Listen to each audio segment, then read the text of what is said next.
The Tea Biz podcast delivers tea news that you need to know.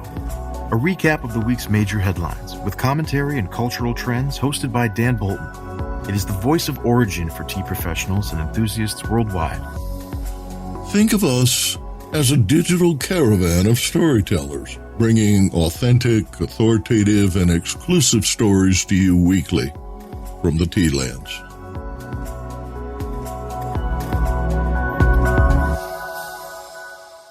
Hello, everyone. Here are this week's headlines.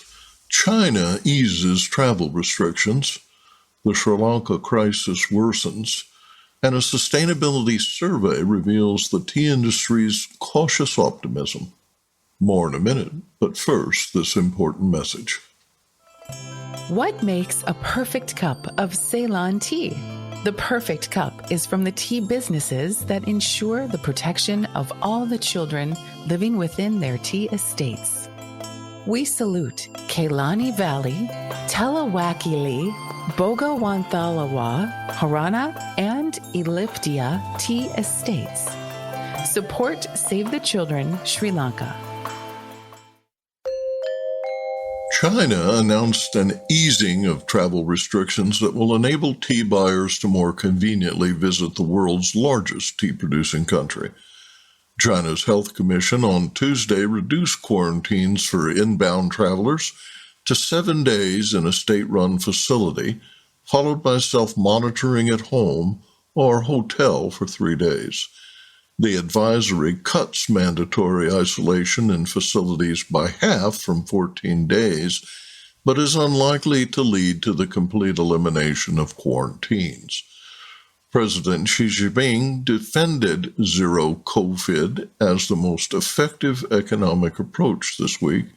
China is capable of achieving a final victory, he announced on a recent trip to Wuhan, where the virus first appeared.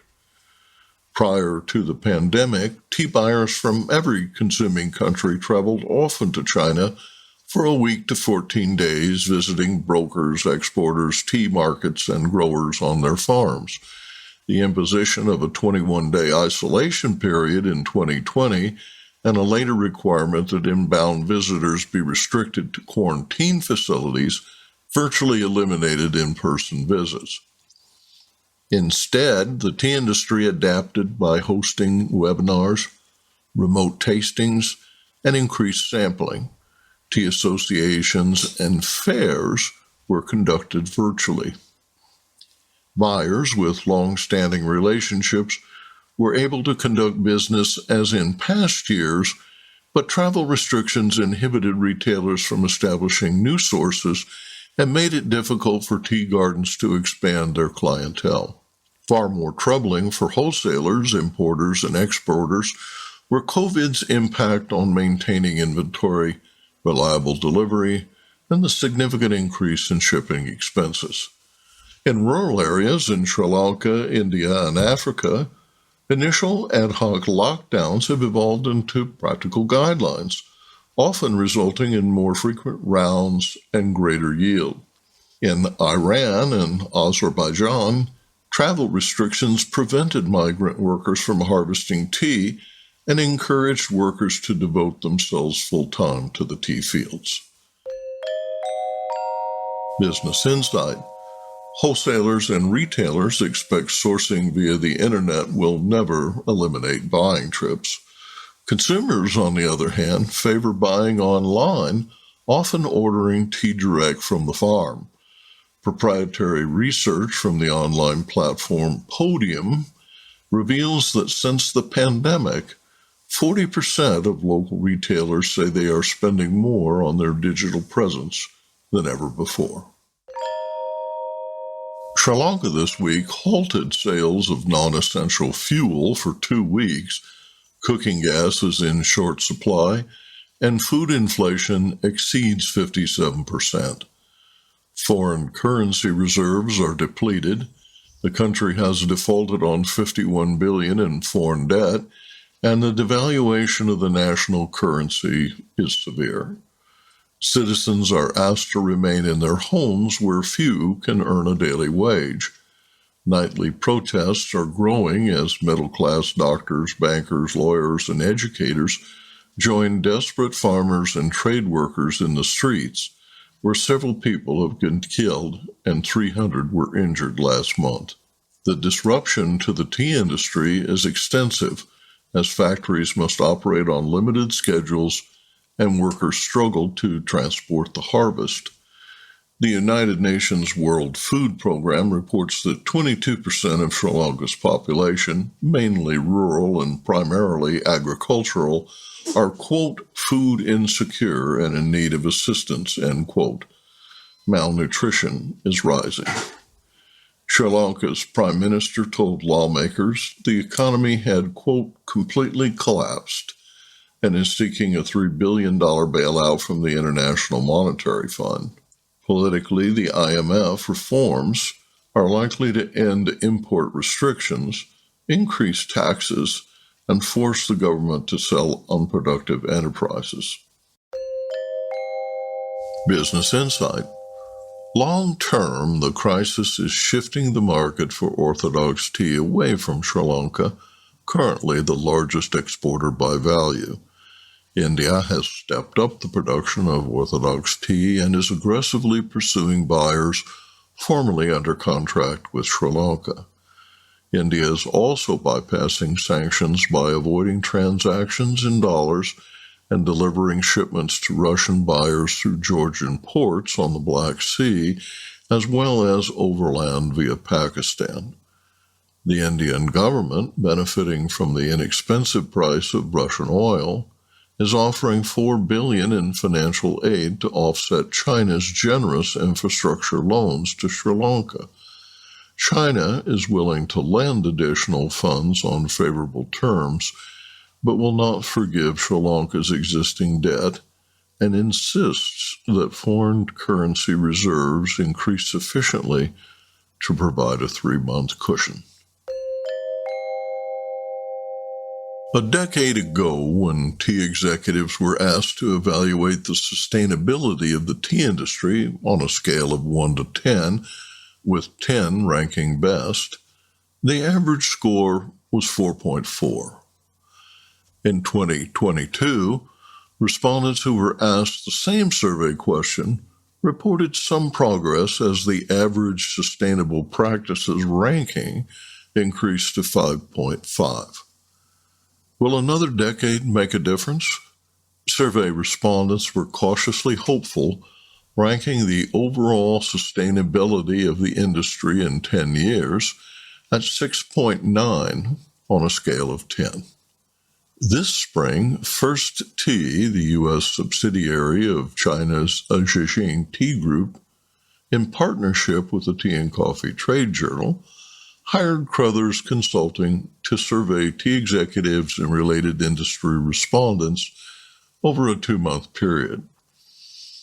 Respondents were predominantly male, 80%, well-educated, 90% with college or advanced degrees, and mainly involved in wholesale marketing, retailing, and importing tea.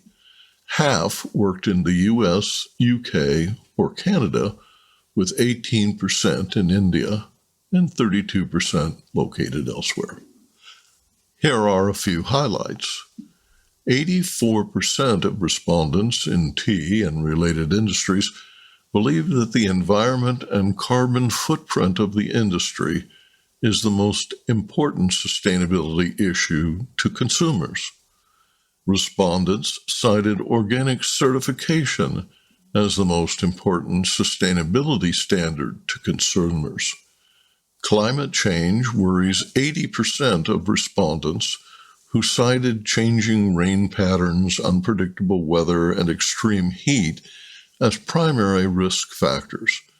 93% of respondents consider the tea industry sensitive to the effects of climate change. To download the full survey, visit the Tea Biz blog at t-biz.com.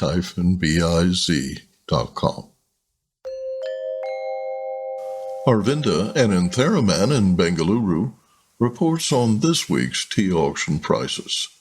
India Tea Price Report for the week ending June 11th, 2022. Heavy rains in Assam are causing landslides and flooding. The Indian Met Department has issued a red alert for the next few days for the state. A road linking Assam with neighbouring Arunachal Pradesh was damaged, and the capital city of Guwahati is seeing severe damage with loss of life also being reported. Darjeeling and other parts of the northeast, including Meghalaya and Arunachal Pradesh, are also expected to receive heavy rain, and red alerts have been issued. The south, which sees monsoon in early June, saw the rains arrive early, but there has since been a lull, pointing to a probable deficit in rainfall this season. In tea prices, there were more outlots in sale 23, which is a cause for some concern. The highest selling category remains Orthodox dust across India. In the north, Orthodox leaf sold well in sale 23, while CTC dust did better in the south. In Kolkata, Orthodox tea is still seeing good demand from exporters to the Middle East and CIS countries. Auction average prices increased in the last month for CTC and Orthodox leaf, although Darjeeling is at its lowest price realization in a month, averaging at 248 rupees 13 paise this week. Guwahati saw marginally higher prices than sale 22, but continues to have about 40% of the offerings unsold. In the south, Cochin saw reduced demand for Orthodox leaf, although good Nilgiri leaf saw a better price compared to sale 22. Kunur also saw subdued demand for CTC leaf, but all the green tea on offer was sold. And now, a word from our sponsor. Q-Trade understands that a successful tea blend goes beyond the creative fusion of appearance, aroma, and flavor. Our multi-award-winning product development team is passionate about converting natural ingredients into sensory experiences that customers crave. Every recipe is formulated with a commercial backbone of dependable quality sourcing with a pricing structure that supports a safe, regulated, profitable, and scalable blend. Q-Trade meets every brand's retail, food service, and e-commerce need. For more information, visit our website, qtradeteas.com. This week, T-Biz travels to the vast tea estates of Assam, India, where studies show a high incidence of fatal encounters among tea workers interacting with elephants, leopards, and snakes. In this fascinating conversation, two Goodricke Group senior managers, who are avid wildlife photographers, explain to Arvinda and Intharaman how situational awareness is critical in avoiding human-animal conflicts.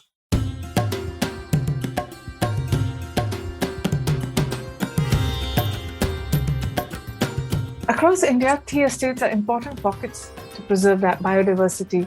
Unsurprisingly, then, they also see a fair amount of human-animal conflict. Various studies have reported human and elephant fatalities, particularly in Assam. There have been researchers in the Northeast who've studied and focused on the human-animal conflict, and they've reported that the two species most in conflict with people on the tea garden are elephants and leopards. For elephant herds, corridors running through tea estates means they will enter the garden and, if provoked, will defend themselves, especially if the herd includes calves. These researchers have concluded that unless the district administration and conservationists work with tea garden management, there is no solution. A recent WhatsApp forward among tea folks in India shows an elephant herd sleeping amidst tea bushes. The photo is credited to Nigel D'Souza, senior manager at Nonaipara Tea Estate, which is part of the Goodricke Group. This and other photographs of insects and birds or of elephants on tea gardens that make the rounds are often attributed to either Nigel or Niraj Chourasia, who's also with Goodricke's Dejoo estate in Assam. In recent years, Nigel and Niraj's photographs have brought to the fore the other side of the tea garden story, of human-animal harmony. They also do a marvelous job of showcasing the rich flora and fauna that exists within the tea garden. Both are skilled amateur photographers, but more significantly, they've used their interest to document the tea estate's wildlife and to educate workers to understand those they share a living space with. What this has achieved is a remarkable step towards reducing man-animal conflict on the estates. Nigel arrived at Nonaipara in 2011. It's located in Udalguri district, which had documented the maximum deaths from elephants for a decade at that time. About 6 months into the job, Nigel decided to start bringing in some interventions. Once I got my bearings and realized what is going on, where things are going wrong, I did a lot of research on elephants, whatever was available from the net, and talking to the forest officers and forest officials and things like that. So what it came down to was basically lack of awareness and how to deal with the herds. So we started a lot of awareness programs with the workers. So that's now been 11 years since we started that program, and we've adopted a complete non-interference policy, and as a result of which we've had no elephant deaths in the last 10 years here, barring one which was a freak accident. There was this loner which had come into the garden, and it was at night, it was heavy rain, and one of my workers stepped out of his house to go to the shop, and he had his umbrella right up because it was raining, and he literally walked into the loner. Oh no. So yeah, probably that was a reflex action. This guy also got startled and didn't stamp him but swiped him. Nonaipara has 8 elephant watchers to keep a lookout for the herds entering the corridor, ensuring that the path ahead is clear until the herd exists. Clearly, this has made a difference since both herds and humans seem to have learned to coexist without fear or threat. While elephants are the most visible of animals and often most talked about, both Nigel and Niraj have also been actively photographing and documenting other species like snakes to distinguish the venomous from non-venomous ones. It's an important step towards helping people recognize and respond to a snake sighting. A simple piece of advice, adds Nigel, is to ask pluckers to stomp their feet as they walk through the bushes to allow snakes to know of approaching humans. Niraj's interest in photography began while a student of agriculture. He saw an opening in the tea garden while attending a job fair during his college years and decided to take it up. 1 year on, he joined the Goodricke Group. Arriving in Nonaipara, he saw several photographs on display of snakes, elephants, and birds. They had been taken by his senior colleague Nigel. Of the work that was ongoing in the conservation efforts at the estate, he adds, forest was next to the garden. I can see different animals there. And again, like whatever I did during my college time, bird photography and all, I can restart those things. And seniors were very helpful there. Like it was Rainforest Alliance certified. So we were doing a lot of conservation work. They were doing a lot of conservation work and all in the state awareness. So these things were really very great to see in the tea industry. Like so much of things input were done to keep our garden in a better position, keeping an eco-friendly place and living with the wildlife animals in the tea garden. In the time he has worked here, Niraj has documented more than 450 species seen on the tea garden, including rare sightings such as the human-faced bug and the Himalayan serow that Nigel describes as a cross between a goat and a deer, and also a Javan ferret. Niraj records these sightings on iNaturalist, where they identified and geotagged. Niraj is a self-taught photographer, and he's also learned video making to document how different predators like spiders and bugs help control pests in the tea estate, which eventually can reduce the chemical footprint in the tea estate. Spiders in the tea garden, he says, are a good sign because they take care of the Heliopeltis menace. So his videos often begin with the egg, so the workers in the garden learn to recognize spider eggs and leave them undisturbed. This approach of non-interference coupled with consistent awareness has led to a biodiverse tea garden, a model of sustainability. Nigel speaks of hornbills that are now regular visitors and peacocks who are permanent residents, thanks to the garden's endeavors in demarcating forested areas for animals to live in peace. And since moving to Dejoo, Niraj has now taken to photographing flora, documenting over 100 tree species. He believes the estate is home to at least 3,000 species of plants, which, given that tea is a monoculture, says something to the biodiversity it supports. Yeah, what I will say, like there are places for these reptiles. A lot of reptiles are there in the tea industry, and even this many insects are there. So, and a lot of butterflies are there, birds are there, and some of the like endangered species also sometimes we can spot, like Himalayan serow I found, Javan ferret. So these animals have also a special things in the tea industry, tea gardens and all. So we should focus not on only the elephant or leopard. Both Nigel and Niraj talk about using their free time in the pursuit of nature photography. And it often means waking up at 4 a.m. on a Sunday and heading into the forest with only a camera for company to watch animals in order to learn and understand them better. It's a sort of commitment that's certainly paying off in their tea gardens. But quite simply, what they do comes from a deep love of nature and the desire to live in harmony with the world.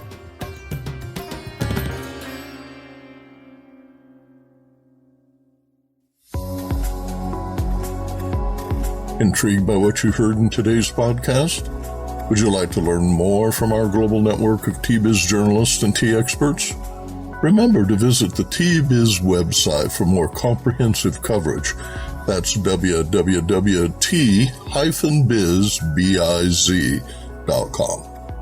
Thanks for listening.